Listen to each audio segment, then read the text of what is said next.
After more than 7 weeks of repair work, the World War II submarine, the USS COD, is getting ready to go home to Cleveland. Chelsea Swift joins us now here in the studio with more about the plans for the submarine's homecoming. Chelsea. Sean, after receiving the necessary repairs, the USS COD will return to Cleveland this weekend. Several Erie residents and visitors say they are sad to see the submarine leave.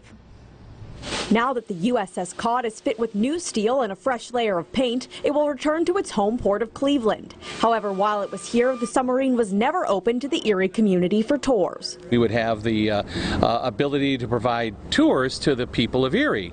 Unfortunately, what we didn't realize is tugboats big enough to move a 312-foot submarine are pretty rare. In fact, they're non-existent. The World War II submarine arriving in Erie mid-June, dry docking at Don John Shipbuilding and repairs. The president of the COD investing in $1 million makeover. The underwater hull is ready for another 30 years or more. We'll be hopefully back a little sooner to check on that. We don't want to go another 58 years, but now we're very confident that we made a good investment. With Erie's connection to maritime history, several locals say they wish they had the opportunity to tour the submarine. And we're famous for the saying, "Don't give up the ship. Don't send the submarine back to Cleveland. Let us see it, then send it back."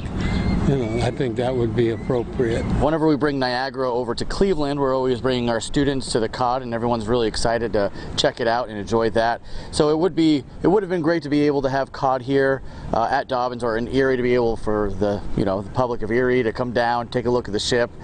Despite the disappointment in Erie, you can still tour the COD when it returns to Cleveland. Jill? Thank you, Chelsea.